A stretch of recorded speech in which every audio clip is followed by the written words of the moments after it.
আস্তে আস্তে আস্তে আস্তে একটুখানি মগো বাচ্চাদের সামলাবেন। রাধে রাধে। ওরা হরিনাম শুনুক, শোনাটা যদি অভ্যাস না থাকে বড়বেলায় ওরা হরি বাসরে আসবে না। ছোট থেকে যতটা অভ্যাস করানো যায় বড়বেলায় কাউকে অভ্যাস পরিণত করা যাবে না।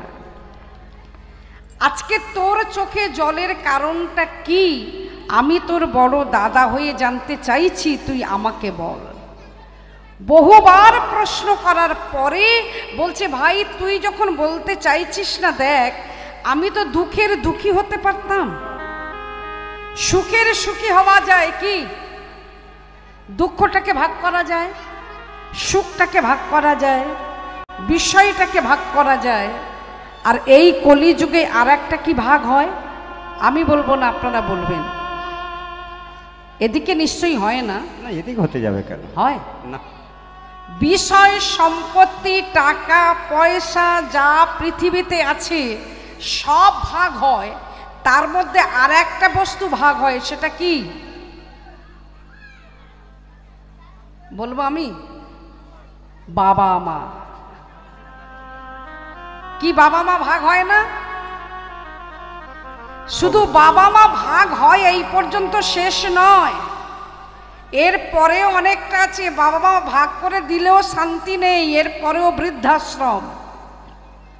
বৃদ্ধাশ্রমে যারা রেখে আসে, এই কারণে উদ্দেশ্য আমার বলাটা, এই মাইকের আওয়াজটা অনেক দূর পর্যন্ত যাবে। তারা একবার শুধু বৃদ্ধাশ্রমে গিয়ে থেকে কয়েকটা ঘন্টা অনুভব করে আসুক, তারপর বাবা মাকে পাঠাক।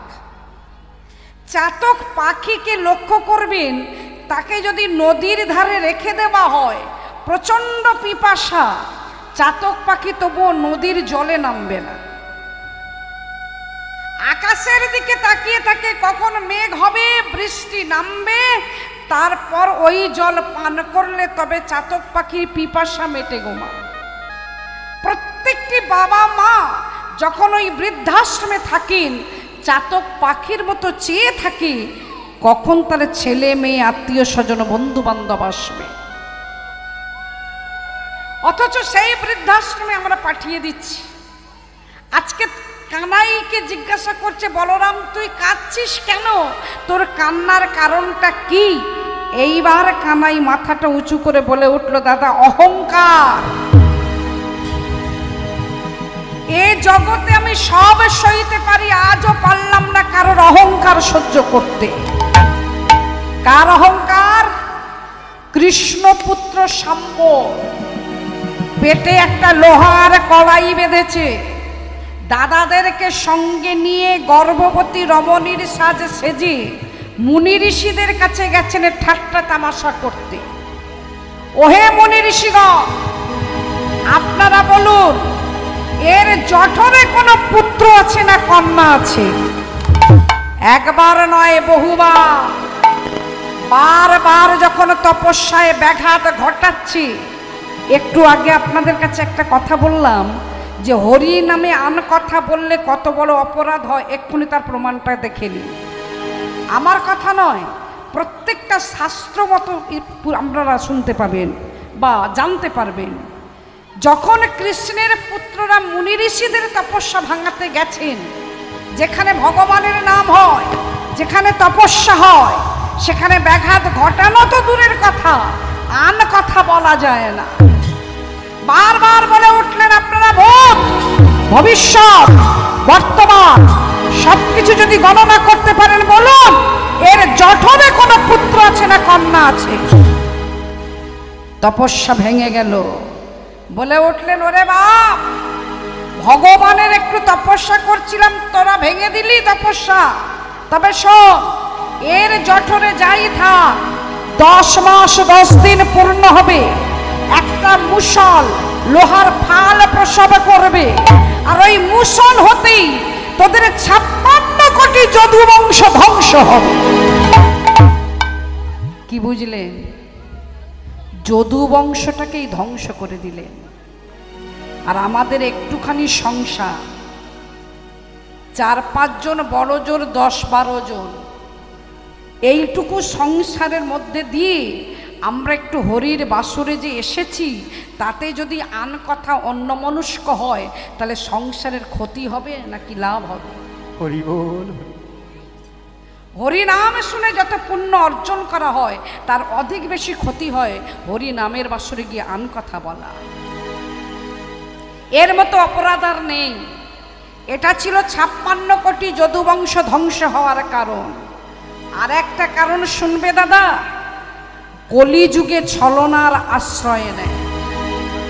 কিন্তু ছলনার আশ্রয় নিয়ে কেউ কোনোদিন বড় হতে পারেননি। তার জ্বলন্ত দৃষ্টান্ত মহাভারতের গান্ধারী। গান্ধারী কুন্তী দুজনে পাশাপাশি দাঁড়িয়ে আছে। সব থেকে রাগী মুনিটিকে, খুব রাগ, কথায় কথায় রেগে যান, দুর্বাসা। ঠিক এই দুর্বাসা পরীক্ষা করতে গেছেন কুন্তী দেবীকে, ওরে কুন্তী আমি দেখব তুই কত বড় দানি ধানি জ্ঞানী। যেই না আসছেন এগিয়ে দুর্বাসা, গান্ধারী ছলনার আশ্রয় নিয়ে আড়ালে লুকিয়ে পড়লেন। তিনি জানেন বাবা যে আজকের দুর্বাসা অঘটন না ঘটিয়ে যাবেন না। কুন্তী দেবী বলে উঠলেন, সুস্বাগতম, আসুন বসুন, বলুন আপনি আমাদের বাড়ির অতিথি, আপনাকে আমি কিভাবে সেবা দেব? ওমা কুন্তী, আমি সেবা পাবো সত্য, কিন্তু তুই রন্ধন করলে আমি সেবা নেব না। তাহলে কে রন্ধন করবে? আমি। শুধু তুই জোগাড় করে দিস। কুন্তী দেবী জোগাড় করে দিচ্ছেন আর দুর্বাসা মাগো রন্ধন করছেন। আর রন্ধন করার সাথে সাথে সেই রন্ধন করার ব্যঞ্জনটি একটা সুন্দর পাত্র কুন্তী দেবী এগিয়ে দিচ্ছেন আর তিনি ঢালছেন। অনেক রন্ধন করার পরে শেষ রন্ধন, কড়াইতে ফুটছে পরমান্ন পায়েস। কুন্তী দেবীকে বললেন, ওমা এবার একটা সুন্দর বাসন দিবি, পাত্র, যে পাত্রে পরমান্ন ঢাললে আমার মনে অতিরিক্ত আনন্দ আসবে। স্বর্ণপাত্র, রৌপ্য, কাঁসা, পিতল, লোহা, যতগুলো পাত্রের নাম বলেছে ততবারই মুনিবর মাথা নেড়েছে না। গান্ধারী তখন হাসছেন, মনে মনে বলছেন, কুন্তী এবার তুই কোন পাত্র দিস আমি দেখব। তাহলে মুনিবর, সব থেকে শুদ্ধ পাত্র কোনটা? যেখানে আমরা বসে আছি, মাটির। আগেকার দিনে মাটির পাত্র ছিল না? মাটির পাত্র ছিল, মাটির গ্লাস ছিল, মাটির ঘুড়ি ছিল, এখনো কিছু কিছু জায়গায় আছে। যাই হোক, আচ্ছা তারপরেও বলি, এই যে মহাপ্রভুর ভোগের মালসাটা কিসে হয়? মাটির পাত্রে। আচ্ছা মাটির পাত্রে যদি না হয়ে যদি অন্য পাত্রে হতো, অসুবিধা কি ছিল? আমি না হয় গরিব, আমি মহাপ্রভুর জন্য মাটির পাত্র দিলাম, যারা কোটি কোটি টাকার মালিক তারা তো একটা সোনার পাত্র করতে পারতেন না। এই মাটির পাত্রেই হবে মহাপ্রভুর সেবা, তারও একটা কারণ আছে। যাই হোক, সেটা সময় থাকলে বলবো। তাহলে সব থেকে শুদ্ধ পাত্র মাটির পাত্র বললেন না। যখনই বলেছেন না, তখনই গান্ধারী হাসছেন, কুন্তী এবার তুই কি করিস আমি দেখব। মুনিবরকে সেবা দেওয়া। কুন্তী দেবী বললেন, তাহলে এক কাজ করুন, মাটির পাত্র যদি আপনার পছন্দ না হয়, ওই ফুটন্ত পায়েস আমার হৃদয় পাত্রেই আপনি ঢেলে দিন। কুন্তী রেগে গেলেন দুর্বাসা, তোর বক্ষে আমি যদি ফুটন্ত পায়েসে ঢালি তুই কি প্রাণে বাঁচবি? বক্ষের শাড়ির আঁচল সরা, তোর বক্ষেই ঢালবো পায়েস, দেখবো তোকে কে আজ রক্ষা করে। কুন্তী দেবী বলে উঠলেন, আপনি দুর্বাসা, আমি কুন্তী, আমিও যা বলি আমি তাই করি। ঢালুন। আমার বক্ষের শাড়ির আঁচল আমি সরিয়ে দিচ্ছি। যেই বক্ষের শাড়ির আঁচল সরাচ্ছেন, রেগে গিয়ে বলে উঠলেন, তুই একটা নির্লজ্জ বেটা, মুনির সামনে দাঁড়িয়ে বক্ষের শাড়ির আঁচল সরালি, তোর লজ্জা হলো না? ঢালুন, ঢালুন আপনার ফুটন্ত পরমান্ন। রেগে গেলেন দুর্বাসা, ওরে অহংকারী, এত বড় স্পর্ধা, বক্ষের শাড়ির আঁচল সরিয়ে দিয়ে আমার কাছে দাঁড়িয়েছিস নির্লজ্জ বেহার মতো। রেগে গিয়ে যেই না পায়েস ঢালতে গেছে, কথা নারায়ণ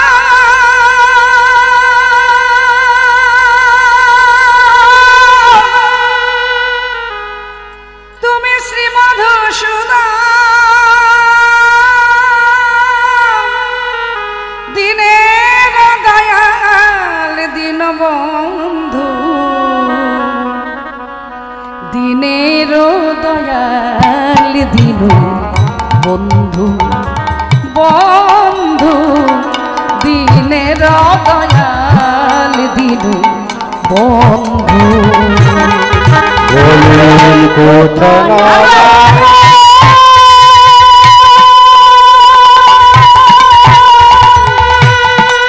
তুমি শ্রী মধুসূদন দিনের দয়াল দীনবন্ধু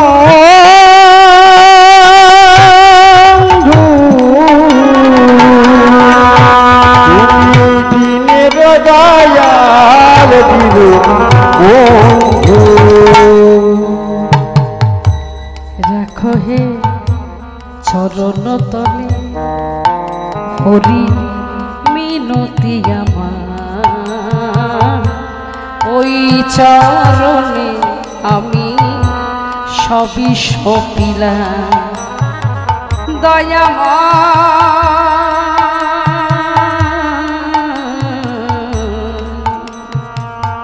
করুণা সিন্ধু হরি তুমি আমার কোহে চরণ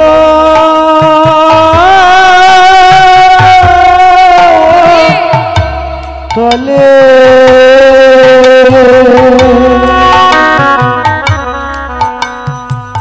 মিনতি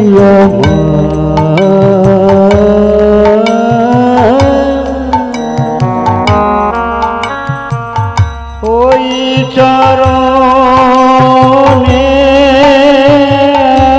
আমি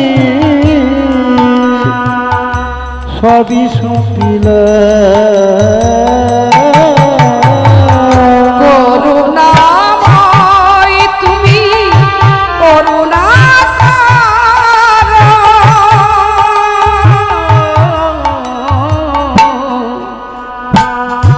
রাখ হে চরণ তলে মিনতি আমার ওই চরণে সবই সপিলাম কোহে চরণ তলে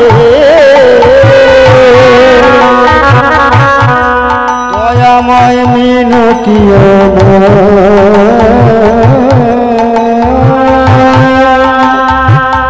ওই চরণে আমি সবই সপিলাম কোথা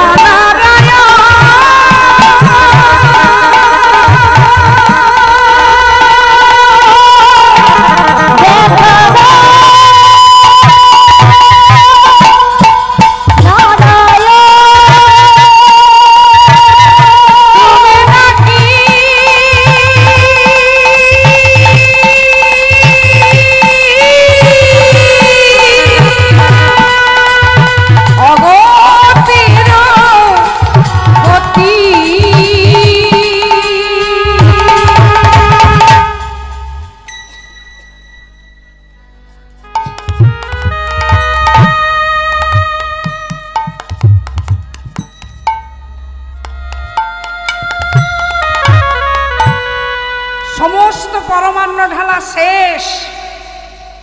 কুন্তী দেবী বলে উঠলেন, মুনিবর আপনি বলেছিলেন ফুটন্ত পরমান্ন, কিন্তু আপনি যখন আমার পক্ষে ঢেলে দিলেন কি ঠান্ডা, যেন বরফের সমান। কুন্তী দেবী বলে উঠলেন, যদি আরো পায়েস থাকে আপনি আমার এই বক্ষে ঢেলে দিন, কারণ আমি খুব আনন্দ পেয়েছি আপনার ওই পরমান্ন আমার বক্ষে পেয়ে। কুন্তী দেবীর কথা শুনে দুর্বাসা অবাক হয়ে গেলেন, যার বক্ষে আমি ফুটন্ত পরমান্ন ঢেলে দিলাম সে বলল কিনা ঠান্ডা জল। যা মা যা, আর আমি তোকে পরীক্ষা করব না মা, তুই স্নান করে আয়, আমি তোকে আশীর্বাদ করে চলে যাব। কুন্তী দেবী স্নানে গেছে। যখন ওই কুন্তী দেবী স্নানে গেছেন, গান্ধারী মনে মনে চিন্তা করলেন, কুন্তী তুই স্নান করে আসবি তারপরে আশীর্বাদ, এই সুযোগটা আমি তোকে দেব না। যেহেতু আমি সমস্ত ঘটনা দেখলাম, শুনলাম, এই সুযোগ সুবিধাটা আমিই নেব। মাথায় বড় করে ঘোমটা তুলে দিয়ে বদনটা আড়াল করে এসে দাঁড়িয়েছেন দুর্বাসার চরণ তলে। প্রণাম করে বলে উঠলেন, মুনিবর, আপনি আমাকে আশীর্বাদ করবেন বলেছিলেন, আশীর্বাদ করুন। দুর্বাসা কোনো দিকে না তাকিয়ে বলে উঠলেন, শোন মা, আমি তোকে আশীর্বাদ করলাম, তুই শতপুত্রের জননী হবি। গান্ধারী পেয়ে গেলেন আশীর্বাদ, শতপুত্রের জননী হবেন। যেই আশীর্বাদটা পাওয়া, গান্ধারী মনে মনে চিন্তা করছেন, বিনা পরিশ্রমে আমি এত বড় আশীর্বাদ পেয়েছি, আর কি দাঁড়াই, ছুট, আর কোনো কথা নয়। যেই চলে গেলেন গান্ধারী, কিছুক্ষণ পরে আসলেন কুন্তী দেবী। শুদ্ধ চিত্তে, শুদ্ধ ভক্তিতে, শুদ্ধ বস্ত্র পরিধান করে এসে মুনির চরণে প্রণাম করে বলে উঠলেন, মুনিবর, আপনি আমাকে আশীর্বাদ করুন। হ্যাঁ রে মা, কবার আশীর্বাদ করব? এই তো আশীর্বাদ করতে তুই চলে গেলি, মাথায় এক হাত ঘোমটা দিয়ে আমার কাছে এলি, আশীর্বাদ করলাম, ছুটে পালিয়ে গেলি, কথা বললি না, যেন নাচেনার ভান। কুন্তী দেবী অবাক হয়ে গেলেন, আমি স্নানে গেলাম, আমি আশীর্বাদ পেলাম? ও মুনিবর, আপনার কথাও ভুল হয়ে যাচ্ছে মুনিবর। আপনার ওই যে আশীর্বাদের কথা শুনে আমি স্নানে গেলাম, আর এই তো আমি আসলাম, আমি তো আগে আসিনি। কেন তুই মাথায় এক হাত ঘোমটা দিয়ে আমার কাছে আসিসনি? না তো, বারবার প্রশ্ন করছে একই কথা না। এইবার মুনিবরকে বলে উঠলেন, ওহে মুনিবর, আপনি শাস্ত্রজ্ঞ, বিচক্ষণ, আপনি বলুন, যখন আপনি ফুটন্ত পরমান্ন ঢেলেছিলেন তখন আমার লজ্জা হয়নি? আমার বক্ষের শাড়ির আঁচল আমি সরিয়ে দিয়েছিলাম, আপনি আমাকে বলেছিলেন নির্লজ্জ। যখন লজ্জা আমার হলো না, আশীর্বাদের সময় লজ্জা হবে? আগে তো হতে পারত, এখন আবার কিসের লজ্জা? তাহলে তুই যখন আসিসনি, ধ্যানে বসলে, ধ্যান যোগে আমি জানবো আজকের কি করে গেল আমার সঙ্গে প্রতারণা। ধ্যান ভঙ্গ হলো। কুন্তী দেবীকে বলে উঠলেন, শোনমা কুন্তী, আমি তোকে আশীর্বাদ করলাম, তুই হবি পঞ্চপুত্রের জননী, আর এই পঞ্চপুত্র হতে গান্ধারীর শতপুত্র নিধন হবে। তাহলে বুঝলেন কি, যে ছলনার আশ্রয় নিলে কিছুক্ষণের জন্য ভালো, তারপরে আর ভালো নাই, ধরাসে পড়বে। যেটা কলিযুগে হচ্ছে, ধরা পড়ছে না? চোখের সামনেই দেখতে পাচ্ছেন। কুরুক্ষেত্রের মাঠে যুদ্ধ হয়েছিল 17.5 দিন। রক্তাক্ত কুরুক্ষেত্রের মাঠ, রক্ত নদী বয়ে যাচ্ছে। ভগবান কৃষ্ণ ক্লান্ত শরীরে এক পা করে যখন এগিয়ে যাচ্ছেন রথের দিকে, অন্যদিকে শতপুত্রের জননী গান্ধারীর হাতে জ্বলছে মশাল। কুরুক্ষেত্রের মাঠে দাঁড়িয়ে যখন দেখলেন কৃষ্ণ চলে যাবে, চিৎকার করে ডেকে উঠলেন, দাঁড়াও কৃষ্ণ, ক্ষণিকে দাঁড়াও। পাগলিনীর মতো ছুটতে ছুটতে সে কৃষ্ণের কাছে এসে দাঁড়িয়েছেন। কৃষ্ণ পিছনটি ফিরে দেখলেন শতপুত্রের জননী গান্ধারী। পিসিমা, প্রণাম লহ পিসিমা। কুরুক্ষেত্রের মাঠে তুমি দাঁড়িয়েছ, যেখানে রক্ত নদী গঙ্গা বয়ে যাচ্ছে, সেই মাঠে তোমার চরণ। আমি শুধু জানতে এসেছি, আমি কি অন্যায় করেছিলাম তোর কাছে রে কৃষ্ণ? কেন আমার শতপুত্রকে করলি নিধন? একটা পুত্রকে তুই বাঁচিয়ে রাখতে পারলি না? কৃষ্ণ উত্তর দিচ্ছেন, পিসিমা, আমি তোমার শতপুত্রকে নিধন করিনি, করেছে পঞ্চ পাণ্ডবেরা। পঞ্চ পাণ্ডবেরা করেছে সত্য, পঞ্চ পাণ্ডবের পক্ষে তুই ছিলিস কেন? তুই যদি পঞ্চ পাণ্ডবের পক্ষে না থাকতিস, পঞ্চ পাণ্ডবের ক্ষমতা ছিল না আমার শতপুত্রদের নিধন করা। ও পিসিমা, এর জন্য তো দায়ী তোমার ছেলে দুর্যোধন। কেন? যুদ্ধ শুরু হবার আগে আমি দুর্যোধনকে বলেছিলাম, দুর্যোধন ওরা তোমার ভাই হয়, পঞ্চ পাণ্ডব 5টা ভাই, ওদের একটুখানি জায়গা দাও, বাড়ি করে ওরা থাকবে, তোমার রাজ্য রাজত্ব ওরা চায় না। তখন ওই দুর্যোধন কি বলেছিল জানো পিসিমা? বিনা যুদ্ধে আমি নাহি ছাড়িব মেদিনী, আমি যুদ্ধ করে তবে আমি মাটি ছাড়ব। জানো পিসিমা, আমি অনেক করে বুঝিয়েছিলাম, বোঝেনি। ওরা কি করলো, যখন দেখলাম যুদ্ধ করবেই, আমাকে নিয়ে টানাটানি করছে দুই পক্ষ, তখন আমি বলেছিলাম আজ রাতিতে আমি যখন শয়ন কক্ষে থাকবো, সকালবেলায় ঘুম যখন ভাঙবে, ওই বিছানায় বসে আমি যার মুখ দর্শন করব, কথা দিলাম সেই পক্ষে আমি চলে যাব। রাত তখন গভীর। অহংকারী ছেলে তোমার দুর্যোধন অহংকারে মত্ত হই যখন ঘরের মধ্যে প্রবেশ করেছে, আমি তখন ঘুমাচ্ছিলাম। অহংকারে বারবার বলছে, কৃষ্ণ আমি এসেছি দুর্যোধন, আমার জন্য একটা সোনার সিংহাসন রাখতে পারতে না? মাথার কাছে ছিল সোনার সিংহাসন, অহংকারে বসলো। ভোরবেলায় আসছে সখা অর্জুন, ঘরের মধ্যে এসে দেখলো দুর্যোধন মাথার কাছে বসে আছি, উপযুক্ত জায়গাটা পড়ে আছে, সেটা হলো কৃষ্ণের চরণতল। অর্জুন বসলো চরণতলে। বলো পিসিমা, আমার যখন ঘুম ভাঙলো বা কারোর যখন ঘুম ভাঙে, প্রথমেই সে সামনে তাকায় না পিছনে তাকায়? সামনে। তাহলে আমার যখন ঘুম ভাঙলো, আমি সামনের দিকে তাকিয়ে দেখলাম সখা অর্জুন বসে আছে। তাহলে এবার তুমি বলো আমি কার পক্ষে যাব? মাথার কাছে অহংকারে বসে আছে দুর্যোধন। জানো পিসিমা, কিছু পেতে গেলে আগে নিজেকে নত হতে হয়। হরি বল, হরি বল। নত না হলে কিছু পাওয়া যায় না এই জগৎ সংসারে। তাছাড়া তুমিই তো আশীর্বাদ করেছিলে ধর্মপুত্র যুধিষ্ঠিরকে। যুধিষ্ঠির যখন যুদ্ধের প্রারম্ভে তোমার কাছে এসে বলেছিল, বড় মা, ও বড় মা আমাকে আশীর্বাদ করো, বড় মা যুদ্ধে যাচ্ছি, সেই দিনে গান্ধারী রেগে গিয়ে বলেছিল আমি আশীর্বাদ করব না, বেরিয়ে যা, তোরা আমার শত্রুপক্ষ, দূর হয়ে যা। যুধিষ্ঠির বলেছিল, বড় মা যদি শত্রুপক্ষ হয়েই থাকি, আশীর্বাদও তোমাকে করতে হবে না, অভিশাপটা করো। তুমি থাকতে না পেরে বলেছিলে, ওরে যুধিষ্ঠির আমি তোকে আশীর্বাদ করলাম, যথা ধর্ম তথা যা, যথা ধর্ম তথা যা, ধর্মের হোক পরাজয়, যে পক্ষে কৃষ্ণ বলো বলো তার কি ক্ষয়, বলো